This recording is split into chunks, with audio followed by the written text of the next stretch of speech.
Welcome to Until Saturday. My name is Chris Vannini, hosting here today as our good friend David Ubben is currently in Columbus dealing with Tennessee and Ohio State. I'm joined here by Damien Harris, former Alabama running back. Damien, what's going on, man? Listen, it's been a day of travel. It's been a day of football. It's been a day of cold. It's been a day of freezing cold takes, piping hot takes. Listen, people, we're going to dive into it. Which teams were the most deserving to get in? Which teams should have been in, even if their resume may not have stacked up against another team? Maybe they're the more talented team. I don't know. It's been full. Like Twitter, Instagram, everything has been full of everybody pleading their case, and we're going to dive into it. So I'm much happier to be sitting here talking to you than standing out in the freezing cold like David Ubben right now. Yes, or being on Twitter. The first round of the 12-team college football playoff is in the books. It came and went. There weren't many surprises, but I still thought it was a pretty fun Saturday and Friday. It's just the two of us again here on the podcast because Ubben is in Columbus dealing with post-game stuff. We are live right now on YouTube. We're starting out this show. So if anybody who is in the chat, feel free to throw in comments and everything. We'll try to address that as we go on. If you're listening to this later, thanks for subscribing to the podcast. Make sure you're doing that, subscribing wherever you listen to podcasts. If you're on YouTube right now, please like the channel, subscribe to it. We're doing more and more of the stuff on YouTube as we get into the playoffs, so we would love that. We have a lot to cover tonight. Ohio State chucking it deep. Jeremiah Smith looking like an NFL player who still has 2 years to go in college football, which is kind of scary. Texas, Notre Dame, Penn State dominate their matchups as well, especially at the line of scrimmage. But how will everybody fare in the quarterfinals? We're going to break down all the action across 4 games, take an early look at those quarterfinal matchups. We're going to start in Austin because Ohio State, Tennessee is still not done yet at the time we're recording. I mean, it's over, but it's not. It is over. It is over. We're going to start in Austin. Texas comes away with a 38-24 win. Ended up being the closest game of the playoff, the only close game, really, if you can consider that. It was a one-score game in the fourth quarter a few times, but Texas just dominates this game on the ground. 4 runs of 20-plus yards, 3 touchdowns longer than 15 yards, nearly 300 yards rushing between Wisner and Blue, 6.1 yards per carry. Some injuries. I saw Quinn had a nice little scramble in there too. Now I saw Quinn getting mobile. Yeah. So, Damien, you didn't catch all the game live because you were in transit, but you've seen a lot of the clips and everything that happened. Initial thoughts: Texas takes care of business. They cover the 12.5 points that they were favored by, just barely. How did that game play out relative to maybe what you were expecting? Well, I think we got to start right where you left it off. I mean, the way they dominated the trenches, especially the offensive line, and the way they were able to spring these backs and open up holes. I mean, this is what we wanted to see. We knew that Texas had the talent at the quarterback position in Quinn and Arch. We knew they had the receivers. Defensively, they're great, but we really wanted to see this run game open up. That's exactly what they did. And, earlier in the week on our pod, I had talked about Texas not playing with an attitude. When you run for 6.1 yards a carry and almost 300 yards, that's playing with an attitude. That's the guys up front saying, we're going to dominate the guys in front of us. We're going to protect our quarterback. We're going to open up run lanes, and we're just going to lean on people. And that's exactly what they did. Defensively, they played great. I thought Quinn looked a little bit better today. He looked more mobile, like I mentioned. He had a scramble. He looked a little bit more mobile in the pocket. Always respectfully a good decision maker, but I thought he continued with that today, made some good throws. So, this is a step in the right direction for Texas. Not only is this a win and you advance to the next round, but I felt like I saw improvement from this team. I talked about it. This is a team that's full of talent, but they're not playing to it. Well, when you can have the success that you did on the ground today and you can shut out a really good Clemson team, I think we didn't respect them enough because they kind of skated their way in. They found a way in, but Clemson was a good team, and they always play best when their backs are against the wall. Dabo coaches his best when his back is against the wall, and it transitions down to his players. But Texas handled them pretty convincingly. I know we got close at times, but it seemed like they dominated for most parts of the game, and they were able to come out with a convincing win.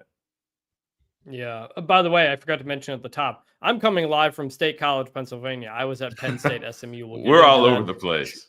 Shout out to Audrey Snyder, our Penn State writer. I'm currently doing this podcast from her house and staying here, unlike pretty much anybody else, because there's nowhere to stay in State College when it comes to a game. But as far as Texas, I mean, if Texas can run the ball, they can win the national championship. That is this was a Texas run game we saw against Texas A&M to close the regular season when they ran all over the Aggies. And you're thinking, all right, like they can get this kind of stuff from Wisner and with that offensive line, even if it's banged up, like with that defense that Texas has, that's a team that can do anything. But then you go face Georgia again, and you again cannot run the ball. And Quinn Ewers has some turnovers. So as long as Texas is not playing Georgia, they seem to be fine. They seem to be pretty good. It's just when they go up against the Dogs, who have a defensive front that very few teams can match. And spoiler alert, I don't think Arizona State has that kind of front. They're in a pretty good spot. And Texas's defensive line holds Clemson to 76 rushing yards, 3.2 per carry. You knew they would kind of be able to handle that side of it. Cade Klubnik made some plays in the pass game. You can see, like, moving forward, the makings of what could be a really good pass game here. I thought Garrett Riley, the offensive coordinator, put together a pretty good game plan, all things considered. But Clemson goes 3 for 12 on third down, 1 for 3 on fourth down. There's the goal line stand late in the game that keeps it a 14-point game, basically ended the game at that point. And it was completely reminiscent of Texas's goal line stand against Texas A&M at the end of the regular season, with a chance to cut it to one score late and kind of hang around in this thing. The Texas defensive front stands up in a big way. Quinn Ewers, you said coming into this playoff that you kind of wanted Arch Manning to be the guy moving forward. Arch came in, played a little bit, mostly the running game. It was kind of a fumbled snap on a fourth down. Quinn completes 71% of his passes. The one interception was the wide receiver dropped it. That's not on Quinn. How are you feeling about Quinn Ewers coming out of this performance? I feel a lot better about Quinn than I did going into this matchup. And I think that, again, I talked about Texas making steps, as a team, but Quinn definitely made a step in the right direction and, showing what he has as far as being able to lead this team and being able to play good football and lead this offense.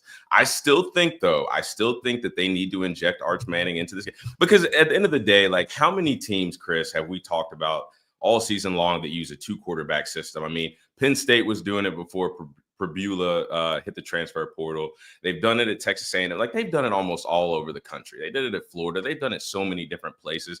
And I complained about it at first, but I've seen its advantages, and I've seen the way that it takes pressure off of certain guys. And I think that could take pressure off of both of them. I think it could take pressure off of Quinn to always make the right decision, to always be mobile in the pocket whenever, the pocket can collapse or a team brings pressure. But I also think it takes some pressure off of Arch. Like, he's a young guy, and I'm sure he's eager to get in the game on the sideline, and not to take Quinn's job, but to help the team win. So give him some opportunities. Let him go out there and show that athleticism, show that swagger, show that toughness. He's from the boot. He's a New Orleans kid. Let him show that, and let him bring like an extra jolt of energy to this team. And I think that the way that Sark has handled the quarterback position all year has been great. I've questioned it at times, but I think respectively, the way that he respects Quinn, the way that he respects Arch, he's handled it in a very classy way. Like, he's handled it perfectly. But I think it's time to start utilizing both of these guys, because you can't tell me that if you got two of the best quarterbacks in the country and they have such a great and cohesive relationship, that you can't use them and interchange them at certain parts in the game to give you competitive advantages, whether it's getting Arch Manning in the game in the red zone, or, just getting him to mix up some looks. And then you get him in a run formation, and then we know Arch can throw the ball. He's a Manning. We know he can throw the ball. It's just another tool in your toolbox. I think if they use both guys, it can be conducive for them in the future. So, injury-wise on the Texas front, Kelvin Banks Jr., the really good left tackle, did play in the game, played pretty well. But center Jake Majors was hurt midway through the game as well. Isaiah Bond, the wide receiver, did not play. And I think that was kind of a theme from these first-round games. A lot of guys banged up, a lot of guys hurt. You saw it pretty much all the first-round games. Notre Dame's got a couple of guys. We'll see. I mean, how big is that to lose guys in the first round and not have the first round bye? To me, that shows you the value of the first round bye. This was the whole point. This is a game. This is a game of attrition, a war of attrition football. You're going to have to win 3 or 4 games in a very short amount of time to win the national championship. And anytime you can just avoid playing a game and get that first round bye, that's pretty big. Are you concerned at all about Texas's injuries with Bond? We'll see how he is in a couple of weeks. If you're losing your center, you've gone many times on this Mhm. podcast about the importance Mhm. of a center. Are you Absolutely. concerned at all about some of those Texas injuries? I definitely am. Starting with the center, just because that's your anchor. That is the start, the line of communication from the ball to the quarterback, and then the quarterback spits that information out to the receivers, to the tight ends, to the running back. But it starts with the center. So having a guy that has played a lot of football, that has seen a lot of different things, seen a lot of these looks, and has a good relationship with these quarterbacks, can communicate all the different things that he sees. That's vital to an offense. That's vital to getting the quarterback on the same page. That way he can get all the other guys on the same page.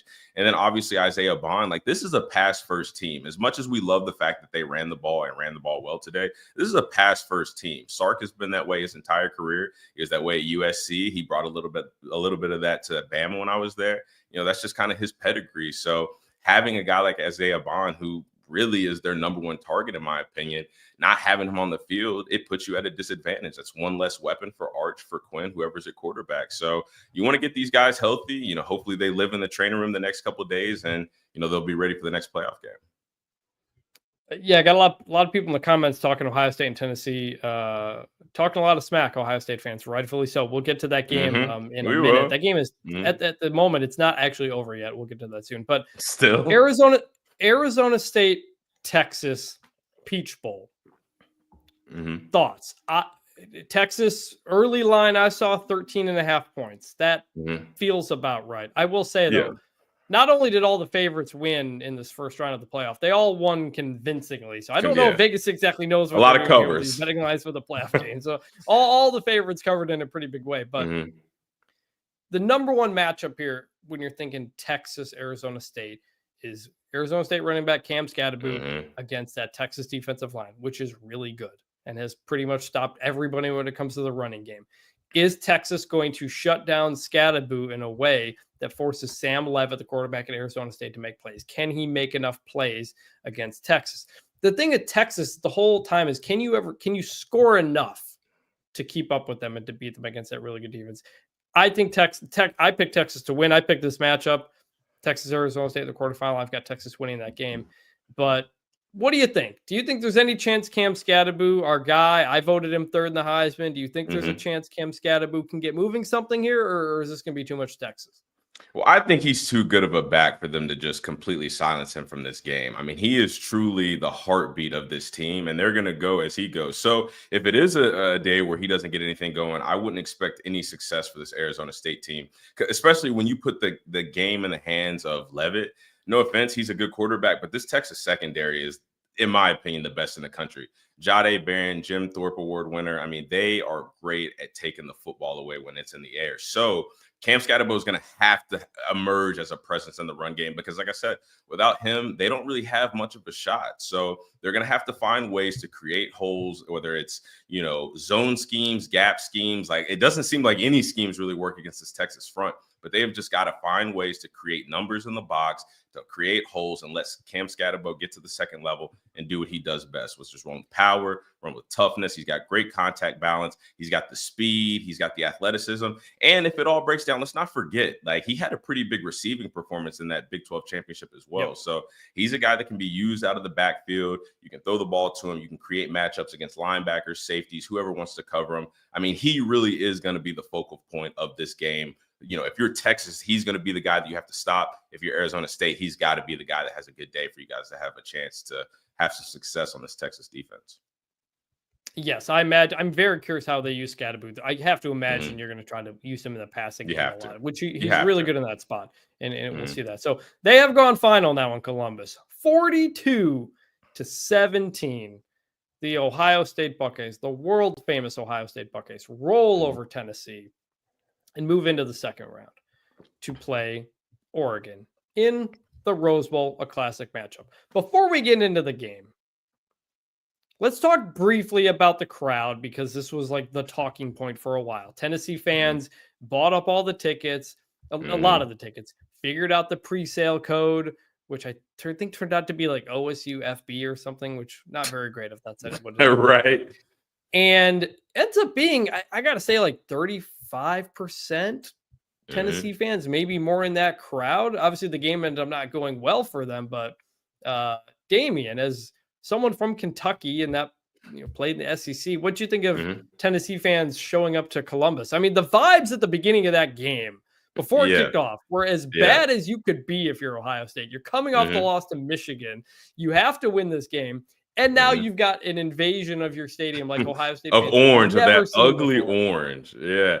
I mean, it was well, you know what? Let me say this. The SEC has a phrase, it just means more. The fans love to travel. They love to try to make every road game a home game. That's just the way these fans are. They're crazy. They are religious about football down here. Like people pray and they say, go Vols. They say, roll Tide. God protect Nick Saban and all of his family. Like, so I'm not surprised that Tennessee fans traveled and tried to take over the shoe. Like, I'm not surprised by it at all. My experiences playing against Tennessee, even when we played them in Tuscaloosa, the orange was there. You could see it on campus on the bus ride up to the stadium. You could see it in pregame warmups. You saw it all the way until about the midway through the second quarter. Then they started to head back to Knoxville. So I'm not surprised at all that they traveled well. But I got to get this off my chest. I know you said that we got some Ohio State fans in the chat, and I have to get this off my chest. Will Howard, I apologize. I took a pretty deep dive on you this morning. I said that when the lights are the brightest, you don't show up.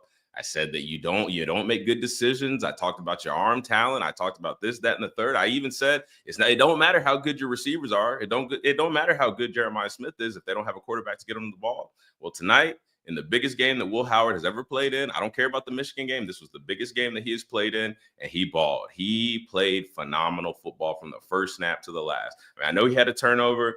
I'll excuse that. Obviously, they won. He had a phenomenal performance. Yeah, right. That's what I'm saying. I'll excuse that. Like, that wasn't nothing to me. But Will Howard, he played lights out. I mean, the deep balls, the picking the defense apart. Like, there was one time where I saw him just let the defense completely unfold, and he hit a guy on a corner route that was sitting in between the corner and the underneath linebacker. And then I saw him look at the Ohio State sideline and just smile. And it was just like, yep. I'm that guy. I've got it. Like, I don't know if it was like a eureka moment for him where he just finally figured it out. But man, the lights couldn't have been any brighter. The stage couldn't have been set any higher in this moment. It will get bigger, so we will see again. But with the opportunity that he had tonight, he absolutely showed up, showed out. He shut all the critics up, especially me. I've been one of the biggest Ohio State critics all year.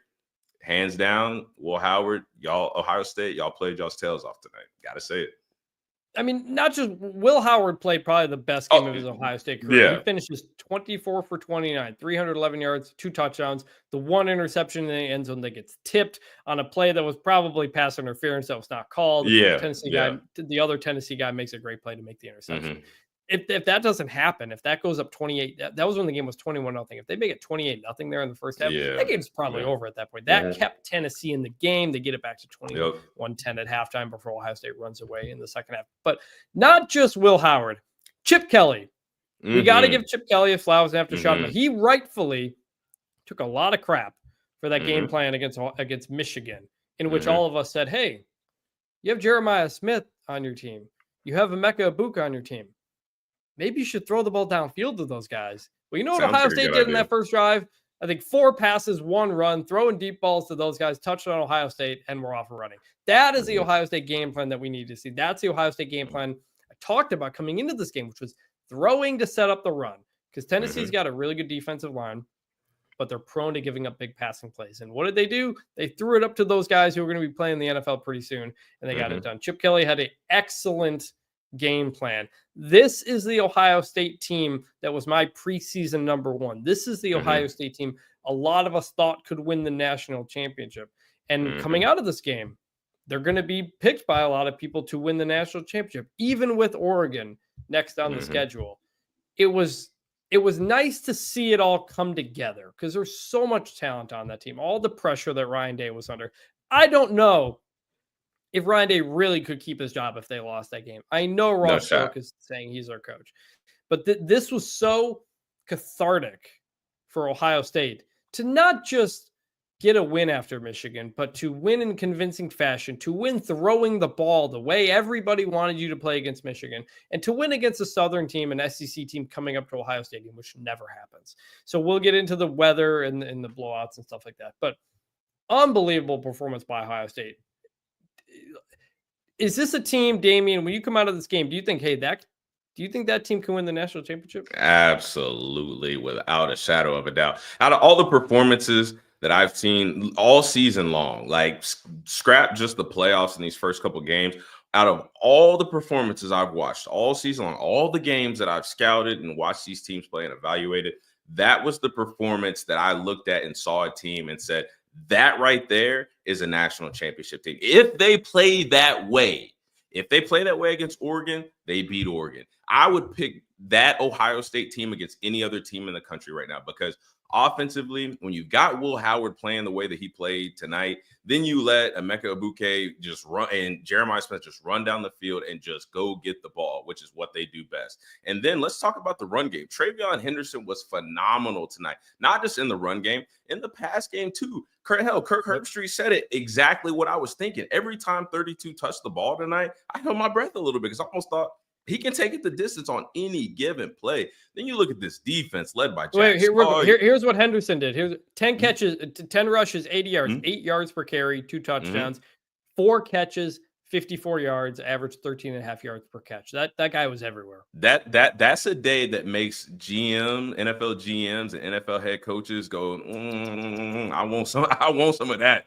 I want that guy, because he is a 3-down guy. We use him in the run game. We use him in the pass game. We use him in the screen game. We don't have to take this guy off the field. That's a guy that they want to pay at the next level because he can do a lot of things. But again, going back to this Ohio State defense, like I said, led by Jack Sawyer, I mean, he looked like he was playing against 5-year-olds tonight. Like, he was unblockable. Cody Simon, he's been phenomenal all year. Igbinosun, Caleb Downs, the secondary. I mean, they eliminate almost every team's passing game except Oregon that we've seen this year. I mean, when you put it all together, all phases, the way they played tonight, you can't tell me that Oregon has played a better game where they look better offensively and defensively, special teams. You can't tell me Texas has looked better offensively and defensively in the same game. You can't tell me that about any of these other teams. So I will say it again, and that's a big if, because I'm giving Ohio State credit right now, but there's been a lot of times when we've been taking credit away.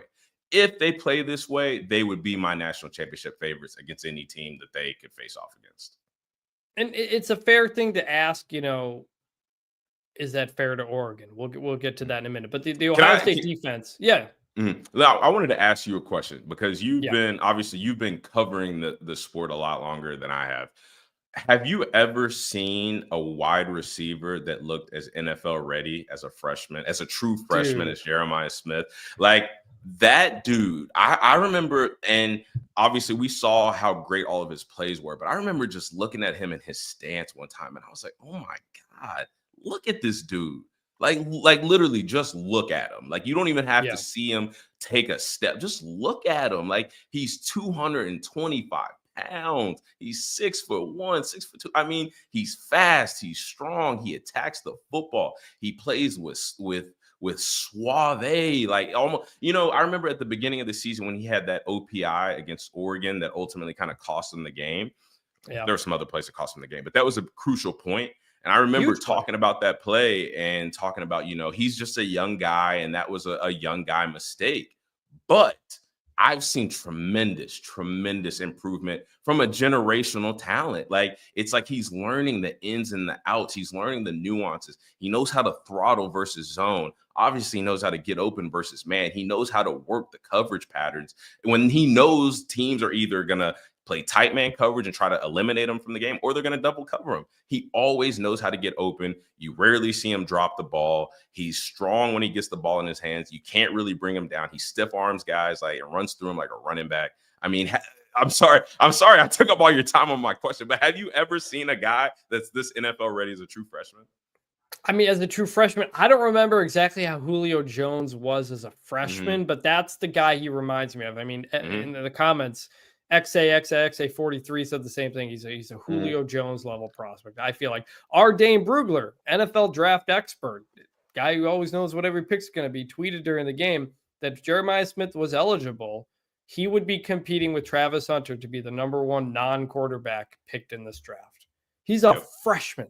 He's 18. He has to play 2 more years of college football. Yep. Those poor Big Ten defensive backs are going to have to deal with this guy for another 2 years. The dude's going to be an all-pro receiver by the time he's out of Ohio State. Just unbelievable. I read during the game, I saw a really good story from On3 from back in like January or something. Talked about how much Smith improved and grew in his senior year when he was already a top-level prospect. He added weight. He got taller. He was on the track team and sprinting really, really well. And when he was at camps, he was at the front of the line every time. He was going 100% every single rep. Everything you read about this guy is everything you would want in a wide receiver. Our Bruce Feldman wrote a really good story about his work ethic earlier this fall. Go back and read that, people, if you haven't. So it's completely unfair. And with Will Howard going away, is Julian saying your next quarterback, or you're going to try somebody else? Anybody's going to want to come play with Jeremiah Smith the next 2 years. Real quick, Ohio State defense, 4 sacks of Nico. They really dominated the line of scrimmage in a way that they needed to. Nico was 14 for 31, 104 yards, 3.4 yards per throw. This is a Tennessee team. The offense really struggled in the first half all season. We didn't know if they would be able to score enough to keep up in this game. Turned out they couldn't. Didn't help that Dylan Sampson, the all-SEC running back, pretty much missed the whole game with a hamstring injury. Nico himself turned out to be, his legs kind of made him the number one threat here for Tennessee's offense, basically. They kind of turned into an offense where it's just him running all the time. And he did okay. I mean, he only averaged 2.4 yards per carry, but that includes the sacks. He had 2 touchdowns. He made some moves, I thought, pretty well in the rushing game, but Tennessee just did not have the horses to keep up for that. Tennessee moving forward, obviously things can change, but what did you think of Nico's performance in a pretty tough spot? I think that he was so afraid of turning the ball over that he just sat there and he held it and he held it and he held it. And I will say this, a lot of times when you saw the back end replay, there weren't a lot of receivers open because, I mean, we've talked ad nauseum about how good this Ohio State secondary is.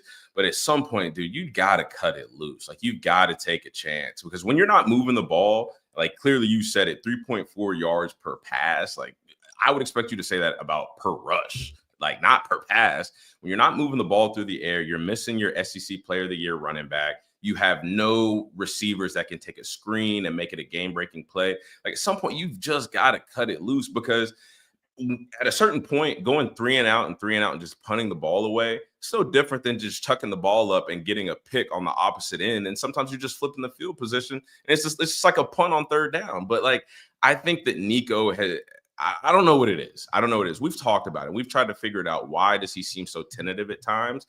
Maybe it was that Ohio State defense. Maybe he just didn't want to turn the ball over. But I think in his maturation process as a quarterback, he's got to start being confident in his receivers. He's got to start being confident in his arm, where he can place the ball and just see what happens. Because a lot of times, like, I mean, we always talk about quarterbacks throwing 50-50 balls. What does that mean? It's a 50% chance your guy gets it. It's a 50% chance the other guy gets it. We don't see any 50-50 throws from Nico. And so he just stands in the pocket, holds it. And then he's got to break it and flush out. And obviously nobody's going to be open at that point. Picks up a few yards with his legs, but that's not good enough to beat this Ohio State team, as we clearly saw. So I think Nico is still a really good quarterback. I think that, you know, not wanting to turn the ball over is a good thing, but don't let that paralyze you. Don't be paralyzed with fear of turning the ball over, that it limits how good of a player you are. Because I think Nico can be a really, really, really good quarterback in the SEC, in college football, and potentially at the next level. But he's just got to start taking more chances. And I'm not saying just throw it into a team meeting when there's 3 defenders around, but if you guys one-on-one, I don't care if he's going up against a good corner. Sometimes you gotta test good corners to see if they're good. You got to test a good secondary to see if they're good. You know what I mean? He was tough. He was tough in this game, though. I mean, that first early on in the game, he takes that hit. The helmet cracked. The helmet broke. They had to give him. I thought he was done data with that one. I saw his jersey was ripped at one point. It was tough. Everything was on him, especially without Dylan Sampson, and kind of did what David Ubbin will always say to us. Hey, it's his first year as a starter. He's still got a lot of growth to do. And you're really going to want to see that this offseason. The offseason is when you see that, now that he has a whole big thing. Speaking of David Ubbin. I was going to say, did you say that just because his comment popped up? Speaking of the devil, not. He says, and he shall appear. Howdy from the post-game press conference at the shoe. Miss you fellas. Good show. David. We miss you, We Evan. appreciate you. We'll have you on the next show for sure. I'm sure you've got a lot to talk about. Real quick, Ohio State, Oregon rematch. That first game in Eugene, probably the game of the year in college football so far this year. This time it's going to be at the Rose Bowl. Old Pac-12, Big Ten. As much as we go to a 12-team playoff now, but the history and tradition of the Rose Bowl will not go gently into that good night. We're going to get a classic Rose Bowl game. I'm really excited for it. Damien, how excited are you for this game?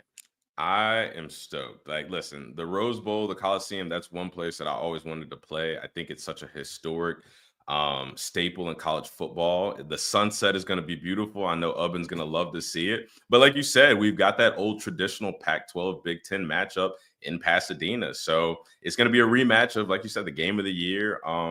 Obviously, Oregon has played like the best team in the country all year. But Ohio State just put up a performance where you could argue that maybe they look like the best team in the country. In this setting, at this stadium, with the circumstances that are going to be on the line, it's going to be a phenomenal game. Both teams are going to show up ready to play. Ryan Day and this Ohio State team, Will Howard, they finally have some of that pressure off their back. They won at home. They got their first playoff win. We can kind of chill on the Ryan Day hot seat conversation for a second. Now they can just focus on scouting this opponent, this Oregon team that they are familiar with, putting together a better game plan and trying to execute that so they can have a different outcome this time. I wonder in this game, Ohio State played looser and more aggressive in this game than we'd seen all season. All year long, it felt like Ohio State felt the pressure of national championship or bust, and everybody came back to beat Michigan, win the Big Ten, and win the national championship. And they were never quite playing up to their level. And then the Michigan game happens, and your back is as back against the wall as it possibly could be. They come out so aggressive against Tennessee, throwing down the field. I'm very curious if that kind of takes pressure off their back now. They got to stay aggressive. Everything that they did in this game, that intensity, that aggressiveness, that's what you want to take to the Rose Bowl on New Year's. All right. Penn State beats SMU 38-10. I was here in State College for the whiteout, and I don't know if you can't call a 38-10 game competitive, but it was about as competitive as a 38-10 game could be if Kevin Jennings could just stop throwing pick sixes. God bless. So Rhett Lashley, the coach, says at the beginning of the game, we have to get off to a quick start. We can't get a bad start like we had against Clemson. First drive, SMU forces a 3-and-out, I think. Boom, great start. Offense driving right down the field with tempo. Penn State's not ready for all the tempo. They're moving around. Fourth down, 4th and 1 in the red zone. They're going for it. Kevin Jennings, bootleg play action. Got a wide open lane to run, but he's also got a tight end wide open in the end zone. He tosses it out to the tight end. It's a terrible throw. Bad throw. Way behind him. Gets broken up. Penn State momentum. Next SMU drive, Kevin Jennings throws a pick six. 2 drives later, another pick six. SMU's down 14-0 despite playing like pretty good up until that point. And it just never got any better. And Penn State's offense eventually woke up, got things moving in the running game. So it was a tough game for SMU. They did pretty much everything wrong that they couldn't afford to do wrong to try to be in this game.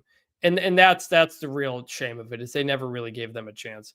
We talked about it. Kevin Jennings, he can be turnover prone. He had 5 against Duke. They escaped with a win. He had 2 early bad ones against Clemson. They rallied to come back. They couldn't overcome this. 3 interceptions total, 2 pick sixes. Damien, what did you see from Kevin Jennings and how much he was struggling out there? It hurt my heart because he's got so much potential. He's got so much talent. He's got so much ability, but the turnovers have been a problem all year long. And after that Duke game, I don't know if you remember me talking about it on the pod, but I talked about when you turn the ball over like that, and then again in the ACC championship, you turn the ball over, you're off to a slow start. That is a habit that you're creating. Then when you get in the biggest stage in the heat of battle, you get this fear or flight mentality. Well, what do you revert back to?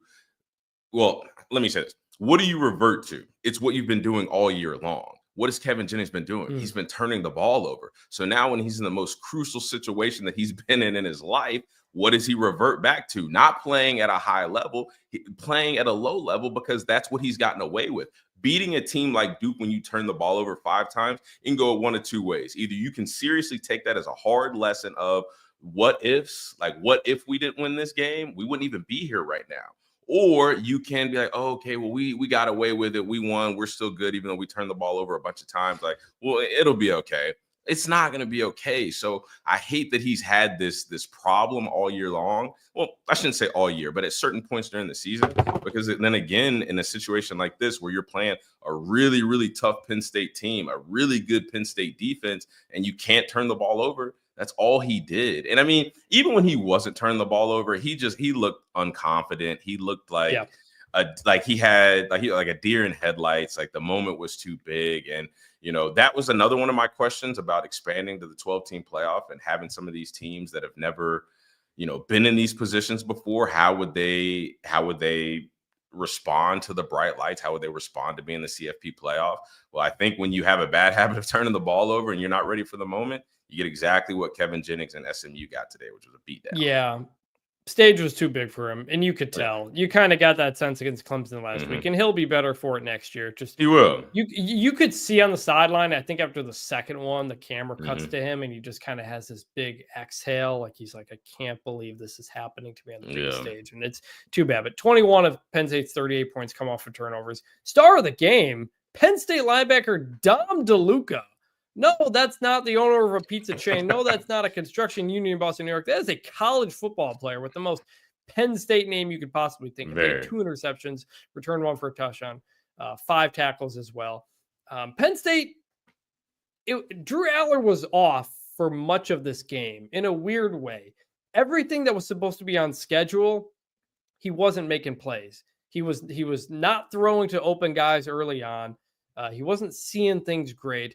But then when plays would break down, he'd move around and make plays. He'd throw an orbit pass, or he'd do a flick forward, or he'd run a couple times and pick up a third down. So he really kind of battled through it early on, because I do think SMU's defense, all things considered, played pretty well in this game. And they were flustering Drew Aller a bit. But ultimately, he made enough plays to get them the win in this game. Drew Aller finished 13 for 22, 127 yards. Not great. But he also had a 13-yard run. I think he picked up a third and 6 on a bad snap, a key third down there as well. So that all worked. Nick Singleton, 14 carries, 90 yards, 6.4 yards per carry. Tyler Warren, 4 catches, 33 yards, mostly held in check. I think SMU kind of really focused in on him defensively and did what they needed to do there. I will say Tyler Warren had one of the most impressive 5-yard runs I've seen all season long. I don't know if you remember that. It was early in the game. He took a direct snap, faked the pass, should have been a TFL. He broke like 4 tackles just to gain 5 yards, and they couldn't bring him down. I was impressed. Yeah, and Penn State's defensive front was pretty much as good as we thought they were going to be. They were constantly pressuring Jennings. 3 sacks, 11 TFLs, 7 QB hits. That's not – I mean, every single time Kevin Jennings backed up. Part of that was because he had happy feet. He was breaking down and trying to roll out like within 2 seconds of every snap. Some of that was in his head. Some of that was actually the pressure from Penn State.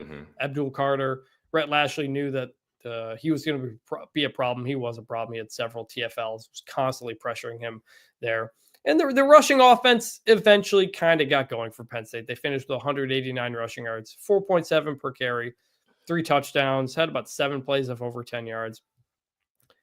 So this was the 100th win for James Franklin at Penn State. We always said 12-team playoff. Who's going to be the biggest beneficiary? Penn State. And they're going to get a home game. And we had said, I think coming in, the biggest downside here, the most pressure was James Franklin. Penn State had to win this game. There was really no upside because they're expected to win this game. They were 8.5-point favorite. How do you feel about James Franklin in this game? Are we counting this as a big win in a big moment? He's getting one of these, or what is this? How do you feel about Franklin? Not really. I I would say the same that I said about Ryan Day, as in moving forward, some of that pressure is off of your back. But I haven't changed the narrative on James Franklin because I think you and I and a lot of people can realize SMU just wasn't equipped for this fight. Like whether it was the cold, whether it was the stage was too big, whether it was not being able to overcome 3 turnovers, 2 pick sixes in the first half. Like SMU was not ready for this spot that they were in. Now, we talked about it. Drew Aller still didn't play that well. They were able to get the ground game going. I would credit that to Andy Kotelnicki. The defense has been great all year, so that's not necessarily something new that we haven't seen. But again, James Franklin, I want to see this against a good, big name program. And now that we're advancing further in the playoffs, you'll get that opportunity. Listen, I know Boise State isn't the biggest name. Listen, let me get my piece in, Chris.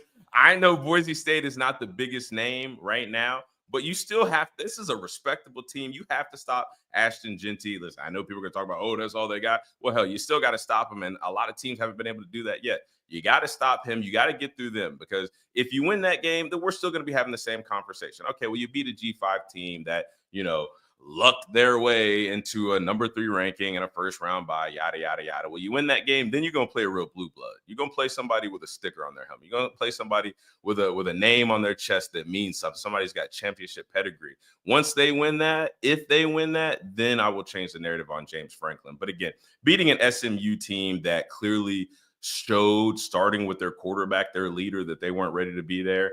I mean, yeah, good win. Congratulations on your 100th career win, but I'm still not impressed.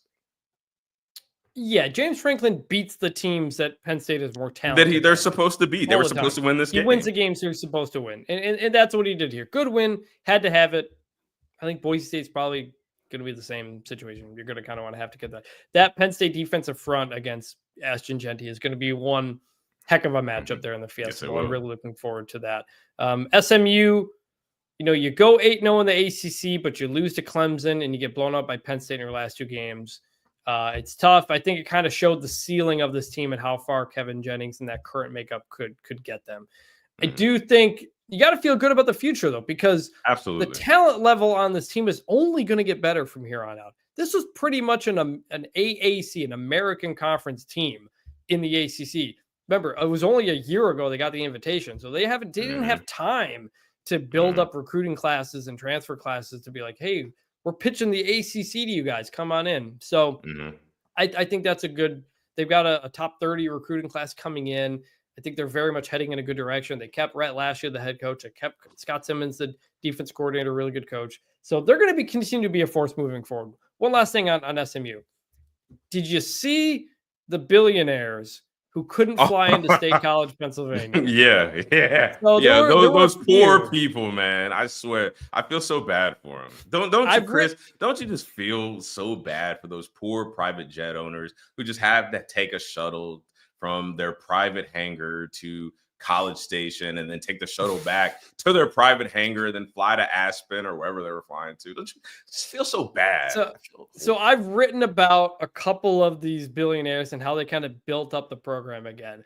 But this game kind of went to show you the limits of money and just how difficult it is to get into State College, Pennsylvania. Because I saw they were flying early in the day, and I said to one of them, I said, you're going to have to hurry up because they left Dallas on their plane the same time I left Audrey's house to go to the stadium. She lives 2 minutes from the stadium because traffic in State College is notoriously horrible. Ohio State, it was the worst they'd ever seen. It took 3 hours to move 15 minutes.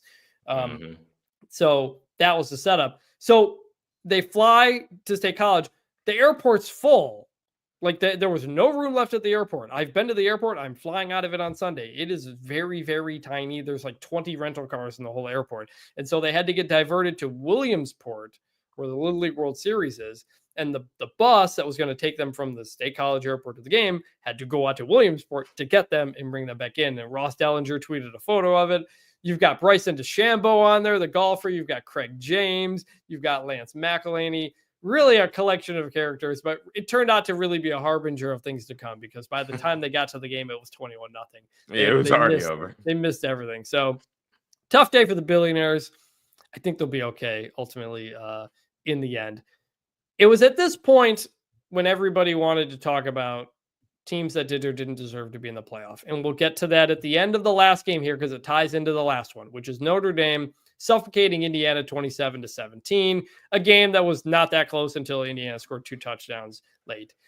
Indiana just could not get anything going. This was the Friday night game in South Bend. Indiana had 63 rushing yards, 85 passing yards up until the end. It really wasn't much of anything. Notre Dame's defense completely stuffed them. And it ultimately was the game I expected because we had only seen Indiana play 2 NFL caliber teams with several NFL players on their team, especially defensively. Michigan and Ohio State, and Indiana could not do anything offensively in either of those games. So what happens against Notre Dame? The same thing. You get the interception early in the game. You get a potential chance to take a lead and get some momentum, get some confidence. Curtis Rourke immediately throws an interception. And from that point on, Indiana kind of really had no shot. Dame, your kind of big picture thoughts on how that game went. Like that Curtis Rourke interception lives rent free in my mind because I was watching that game and I was watching that play.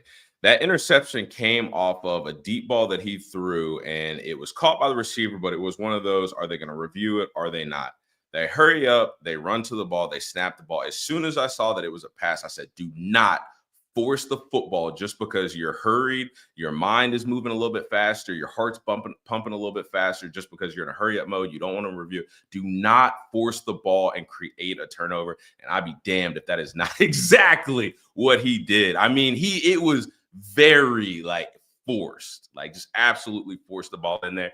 And then what happens the next play? Jeremiah Love goes for 98 yards. It's almost impossible to come back from that type of momentum swing. That is a huge, you're in field goal range. That was a 10-point swing in the matter of 2 plays. You throw an interception, the next play, when you're in field goal range, you could have got 3 points out of it, at least 3 points. You want 7, at least got 3 in your back pocket. Then you turn around and give up a 98 back-breaking rushing touchdown, a 98-yard back-breaking touchdown. And it just completely deflated their team, and they couldn't do anything else after that. I fully believe if Curtis Rourke had not thrown an interception on that play and they either get 3 or 7 points, or let's say even they kick a field goal and they miss it, but they just don't give them the opportunity for that huge momentum swing, I think it's a different ball game. But it turned out like a lot of people anticipated, and a lot of people clearly made that known after Indiana got railroaded, that they thought they shouldn't have been in the playoffs, that the lights were too bright. Their strength of schedule did not reflect that they should be in. They didn't have any real quality wins that, signified that they should have been in. And, that's what everybody's pointing out right now because it looked like the stage was too big for them. Yeah. And so weird game in that Jeremiah Love has a 98-yard run. He only had 108 yards for the game. Yeah, I was going to say he had 10 more yards after that. Yeah. And so you take out the 98-yard run, and Notre Dame didn't run the ball all that great. I mean, Indiana only gives up 70, one of the best in the country. 70 yards per game, you're giving him 98 at one play. It's again, just like SMU with the pick sixes, a 98-yard touchdown is the number one thing you cannot do if you're trying to win a game on the road when you're a big underdog. And you saw teams that had not been on the stage before really faltering in the big moments like that. Notre Dame's offense, Riley Leonard, 23 for 32, just 201 yards, 6.3 yards per throw, 1 touchdown, 1 interception, 30 yards on the ground, had another touchdown. Pretty solid. I picked Notre Dame to go to the national championship game. Still feeling all right about that. But I was going to ask how you're feeling now. Yeah, there were some injuries in this. Riley Mills, a really good defensive end, left the game with an injury. Marcus Freeman says it wasn't season ending. Does that mean he's back for the bowl? I don't know. But also they're going up against a Georgia team where Carson Beck, it sure seems like, is not going to play. Early thoughts on Georgia, Notre Dame. There's a Notre Dame offense that likes to run the ball. They're not great at throwing it. Georgia, as we know, really good at stopping the run still, especially in the big games. But Gunnar Stockton, we've seen it for a half. And he was okay. Well, really thoughts on the Sugar Bowl here. I think Georgia is going to be, and this might be a little contradictory to what I said, so hopefully it makes sense. But I think Georgia's the hardest team to beat. Like, they are the hardest team to beat. They are so battle tested. They've been in overtime situations. They've lost their quarterback in the middle of a game. Like, they've been through a lot of different things, and they have just found ways to grind and churn out wins in tough situations. I have no idea how they beat Texas without Carson Beat Beck. Georgia. I have no clue. Yeah. Or beat Georgia. Excuse me. Beat Notre Dame. Beat Notre Dame in the Sugar Bowl. Yeah. Wait, see, now you got me. I'm saying I don't know how Georgia beat, in the SEC championship without Carson. Oh, Beck. yeah. Like, I don't know how they did that, but they just found a way to win. Like, when I look at all the head coaches in the college football playoff, I trust Kirby the most. I've said it all year. If Carson Beck doesn't turn the ball over, fundamentally and like foundationally, they have the best pieces and they have the best coach who has the most experience in this situation. But this is showing to be a pretty good Notre Dame team. And I don't know if Gunnar Stockton, I don't know with having a team having a full week to prepare for him and him having a full week to take on the responsibility of being the starting quarterback for the University of Georgia in a playoff game against a really good Notre Dame team. Like, that stuff can start to creep in, and Notre Dame has a jump. They get a lot of extended time that Texas didn't have to prepare for them. And that I don't know if, kind of like, am I ready for this moment? Like, am I really ready for this opportunity? Some of that can start to creep in for Gunnar. So it's really just going to be how he uses this week of preparation to get himself ready for the moment. But I think it's going to be a really good game. Like I said, without Carson Beck, I still think this is a team that is battle tested. They have been through the gauntlet. They have been through a lot of different circumstances throughout the year, and they've still come out on top. A lot of those scenarios. Hell, they almost beat Bama. They should have beat Alabama. They should have. But it's going to be a close game. It's going to be a good game either way. I'm just excited to see it. I'm excited for Marcus Freeman. He's been another coach that maybe has gotten some unfair criticism. I've criticized him at times, but from the first time I saw him getting off the bus in that damn 3-piece suit to the time the clock hit 0, I knew Marcus Freeman meant business. So respect to him and Notre Dame for getting that win, but it's going to be a tough matchup against the Bulldogs. So it looks like per BetMGM, Georgia is a 1.5-point favorite right now against Notre Dame, which is interesting because I think Notre Dame actually opened up as a 1.5-point favorite Friday night. So it seems like it's gone back to Georgia. Look, it was right after the game. People feeling pretty good about Notre Dame. But then as the kind of time goes on, it shifts back to Georgia. Ohio State, 1.5-point favorite versus Oregon. Penn State, 10-point favorite versus Boise State. Texas, 13.5-point favorite versus Ohio State. So here's what we're going to have. The schedule for the New Year's, the quarterfinals. We're going to have Boise State, Penn State, and the Fiesta Bowl on the 31st, December 31st. Then on New Year's Day, we're going to open with Texas, Arizona State at 1 o'clock Eastern in the Peach Bowl. Ohio State, Oregon, 5 o'clock Eastern, Rose Bowl. Then Notre Dame, Georgia, Sugar Bowl, 8:45 p.m. is your nightcap. So we're going to have another triple header of games, which is going to be a lot of fun. So we'll get into those games more in predictions and deep dives and all that stuff in the coming week. But let's talk about the big thing. We're finally getting to it. Now that we've gotten through all the blowouts, the thing that a lot of people have been just dominating on Twitter for the last day or so, and it's been unbearable. Kirk Herbstreit's making comments. Paul Feinbaum's making comments. Lane Kiffin's making comments. Lane Kiffin's making tweets. He's making tweets, except for at the end when he doesn't. No tweets about Tennessee, though. No tweets about Tennessee. So we have 3 blowouts, 4 lopsided games, essentially. And when Indiana lost the way it did, when SMU lost the way it did the first 2 games, everything was about the committee got it wrong. Alabama should have been in. It's got to be the best teams. All this kind of stuff. You have Kirk Herbstreit on College Game Day saying that Indiana was outclassed and basically saying they didn't deserve to be there. And then the way SMU played, people said the same thing. End of the day, people are thinking a little bit differently because of the way Tennessee got manhandled. A Tennessee team that beat Alabama. Damien, when we talked earlier Saturday that we were going to do the pod, you and me, we kind of joked. I was like, we're going to get in a fight over this.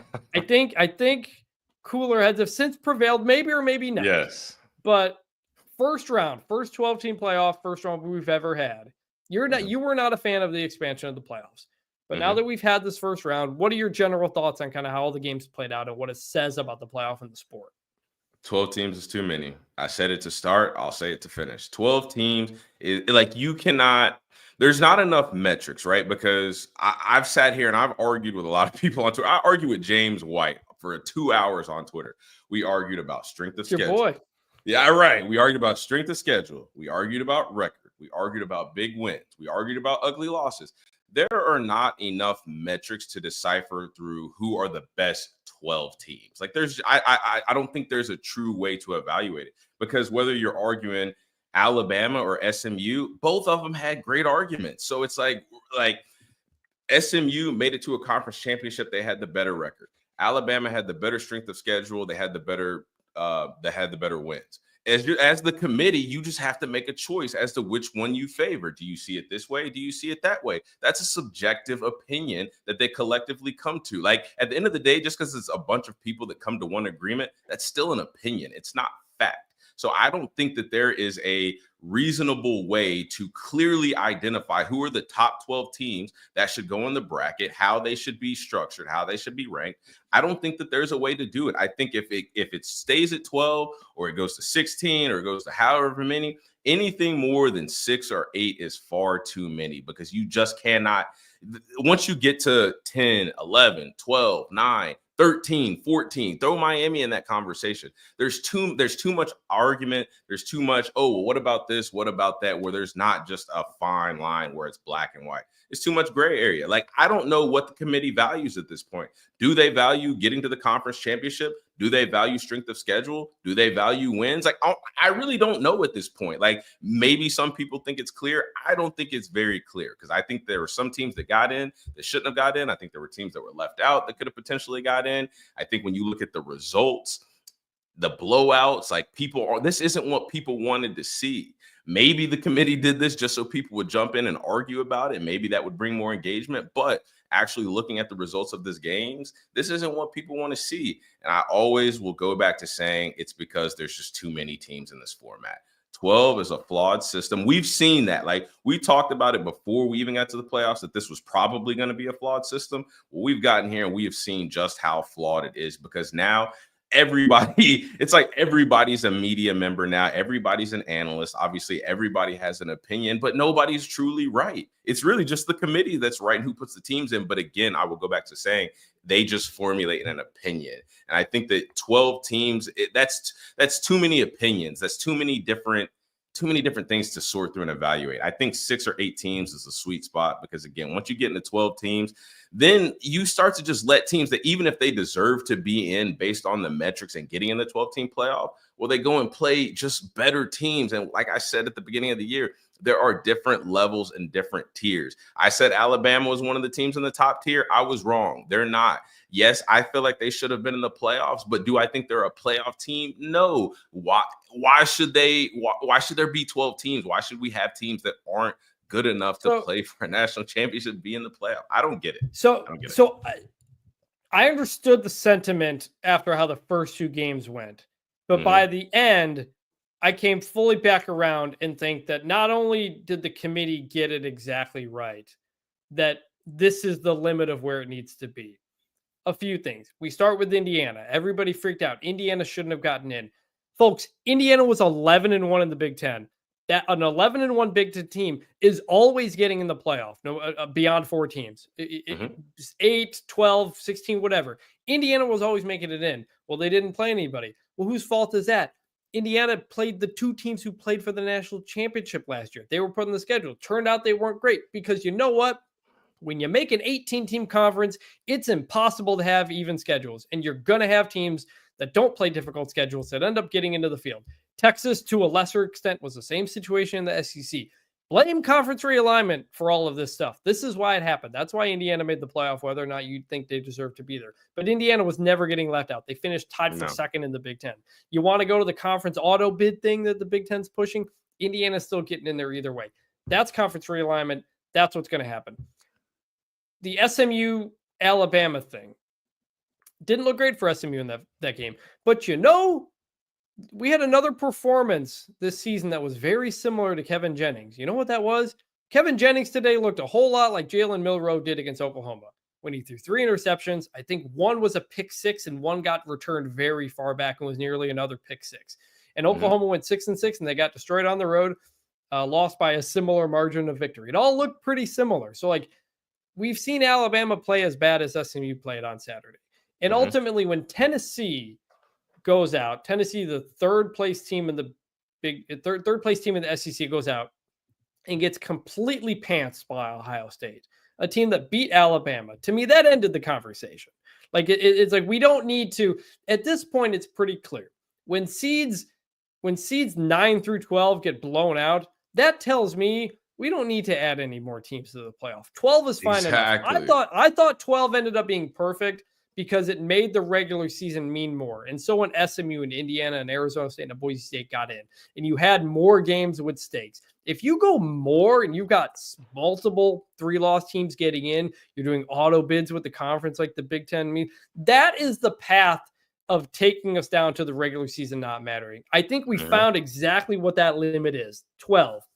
We have enough teams that at least have a case to get in. They're not all going to compete for the national championship. That was never going to be the case, because the college football playoff, to me, is not about determining who wins the national championship.